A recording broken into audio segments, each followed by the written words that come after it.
they tell us that we are a country at risk, that the level of our education is not where it needs to be for the future.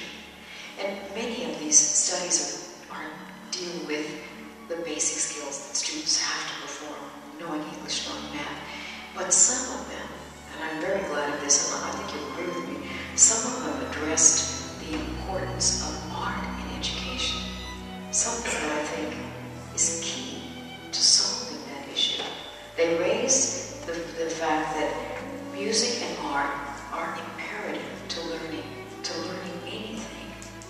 And I firmly believe that music is at the center of the human psyche. It's the surest way to know ourselves and to understand the world around us. And all of us are hardwired for music. We don't have to learn anything. It is part of our intrinsic physical and mental makeup. The reports raise the alarming fact that in not providing arts education, we are no longer nurturing creativity in young people. And that is the key to our future. The beautiful gift that every human being has is being stifled. Children who are born with an extraordinary curiosity, who hate to go to sleep at night because just being awake is such a grand adventure for them, whose artistic and literary creations are so filled with imagination and dimension. These same children grow increasingly concerned with approval. They become less poetic, they become more analytical and more predictable. Somehow we turn their art into homework, their imagination into something routine. I remember the first time I visited a first grade class, and I sometimes go to read them stories about music. I visited a first grade class, they were all sitting on the floor, and I asked them, how many of you are artists? And every hand went up. How many of you are musicians? And every hand went up. Because that's how they felt about themselves. They sang, they made music in some way, they drew, they were artists. That was who they were, that was part of their life. But I wonder, sometimes, if I would visit those same children in 5th grade or 6th grade and ask, how many of you are musicians or artists, how many hands would go up so instinctively? Somehow they lose that wonderful magic that they have. And this non-nurturing, this creativity is really a crisis in our country, because we know if problems facing the world are going to be solved, they're going to be solved by creative people with creative ideas. If we're going to make advances in medicine, in psychology, in physical science and technology, those discoveries are going to be made by creative people. If we are going to allow a golden age to flourish through art and music and literature, again, it's going to be brought about by creative people. So how can we nourish that most precious natural resource, the creativity of the human being? Anthropologists have studied, historians have studied a great number of past societies. And it's interesting that before the 20th century, virtually every society that they analyzed has placed at the center of its priorities music, art, and religion.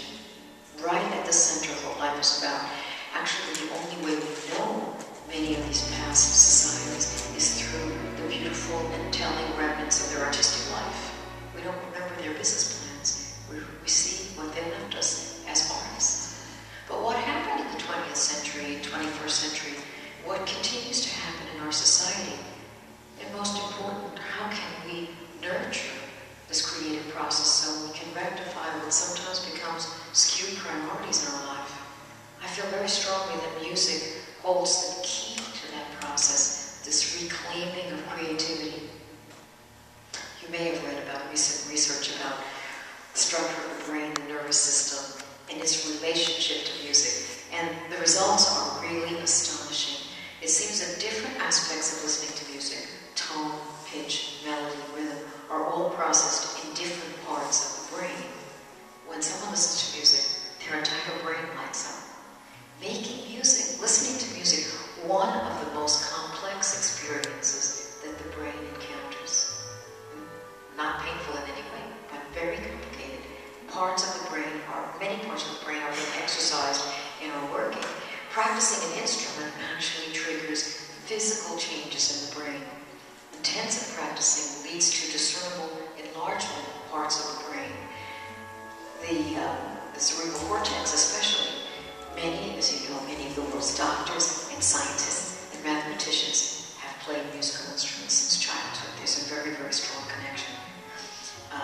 The ancient Greeks seemed to understand this. Plato said, when he was asked what was important for teaching young people, he said, I would teach music, philosophy, and physics, but most of all music, put that first, because he said, in the patterns of music are the keys of learning.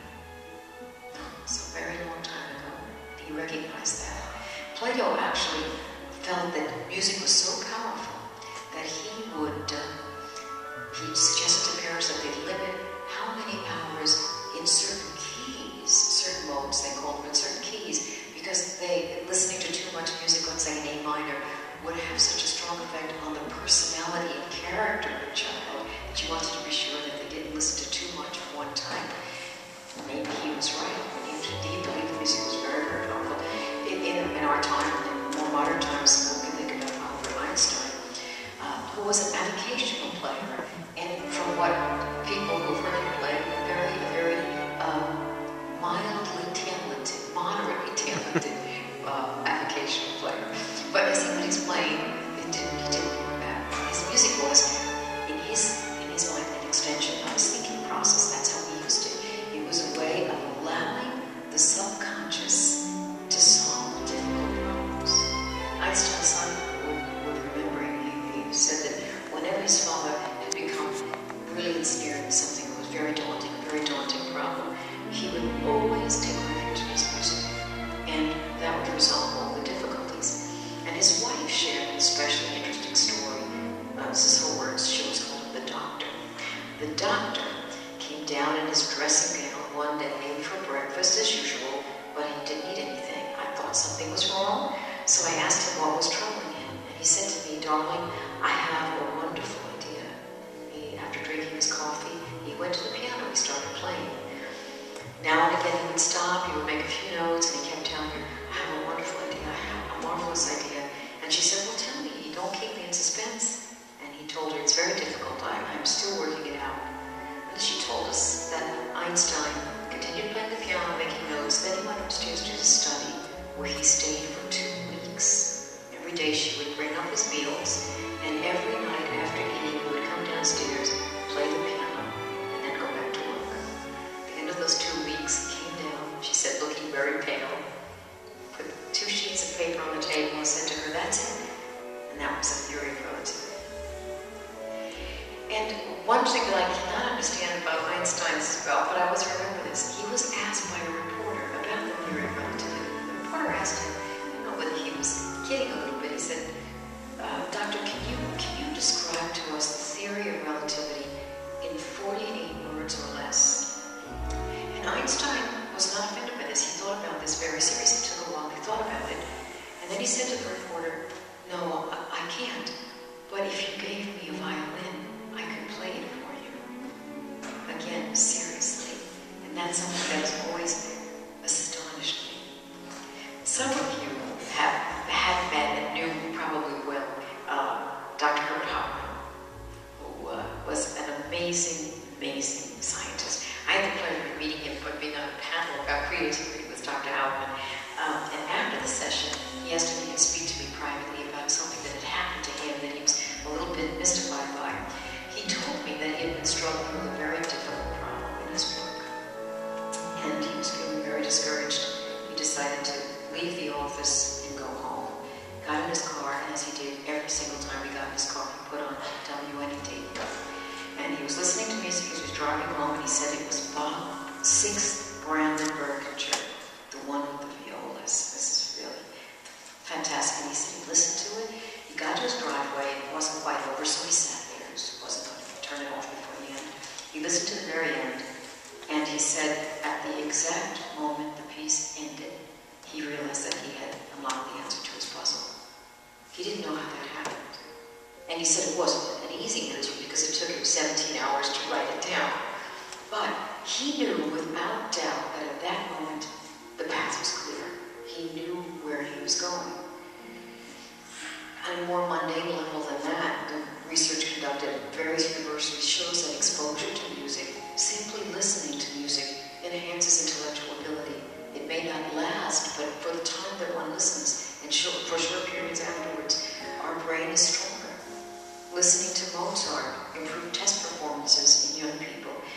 who studied the piano were found to perform better in science and math than their counterparts who don't. So why should this be so? I mean, obviously something is happening to the brain. But one of the obvious reasons is that both scientists and musicians are creative individuals who must learn to pay close attention to detail and to the broader context. Scientists, like musicians, are people who notice things. They not only see things that sometimes other people ignore, they frequently can discern hidden links between aspects of reality. Studying music helps put things in context, sharpens details, it hones our observations. It sorts the essential from the peripheral, it forges connections, it finds patterns all the time, it discovers new ways of seeing familiar things. Those are exactly the tools that creative people need. I remember when I was about to receive my undergraduate degree in Permanis from the Memphis College of Music in New York, our college was visited by a number of computer science companies. Now this was, I tell you, most people didn't use computers, or most people every day didn't use computers, and we certainly had not studied anything about the computer in our conservatory. They were recruiting us for high-level training in computer science. I was astonished because I asked why would they seek musicians? We knew nothing about computers. But they had a very simple answer. They said the powerful reason was that they felt musicians were trained to be problem solvers, to work diligently at solutions, and to understand one of the most important lessons of life, that things that are worthwhile take time, energy, patience, and dedication. They would watch a clarinetist sit in the practice room and play the same passage, the same 3 measures of music, 100 times or more, until he was better, patiently, without losing patience at all. They would see musicians concentrating on detail over and over again, trying to move closer to excellence. And they said those were the personal skills that were exactly the traits they needed. They could teach us about computer science. They couldn't teach us to think that way. We had to use music. Music had taught us to teach that way. Sometimes the kind of instant gratification that we see around us all the time doesn't foster creativity. There's so many options for entertainment. It's not conducive to the very important lesson of hard work and dedication. But music teaches those skills.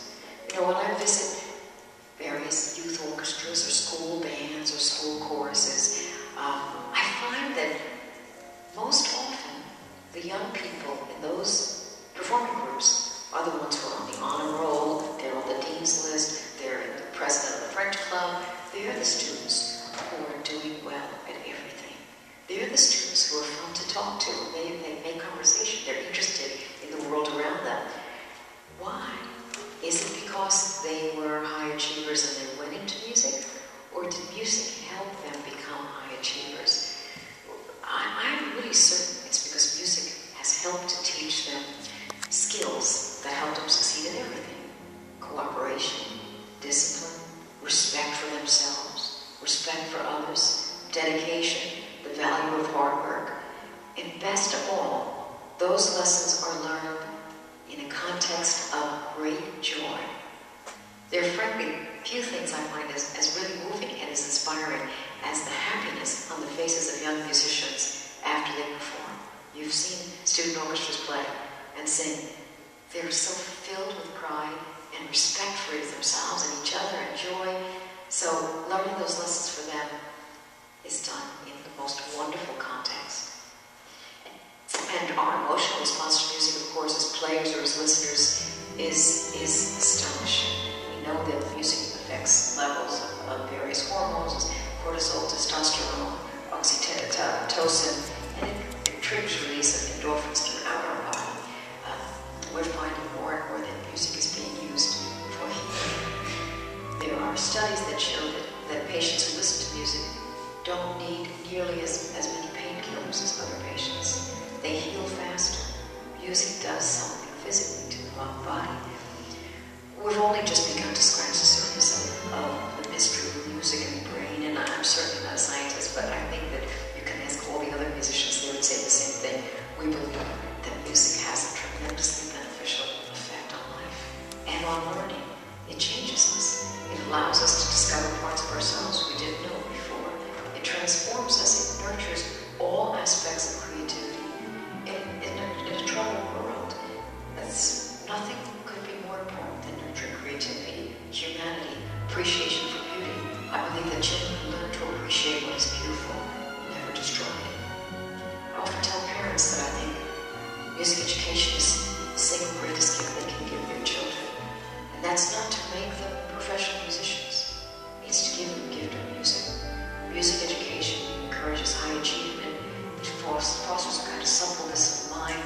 tolerance for ambiguity, an appreciation for nuance. It helps them to think in a different way across traditional disciplines. It helps them integrate knowledge in unique ways. It teaches them to work cooperatively. It builds an understanding of diversity and multiculturalism. In our country, excellence seems to have a list of newly rediscovered values. There's a pressing need in the corporate world for quality, commitment, determination. Corporations are re-examining the component parts of what constitutes excellence in business performance. And they keep turning back to the performing arts, because the performing arts present a vivid working model of excellence. Their very nature is about that, an unending quest for excellence. When we rehearse every day with the Buffalo Philharmonic, that's exactly what we're doing. We're trying to get better. We'll never reach the level of excellence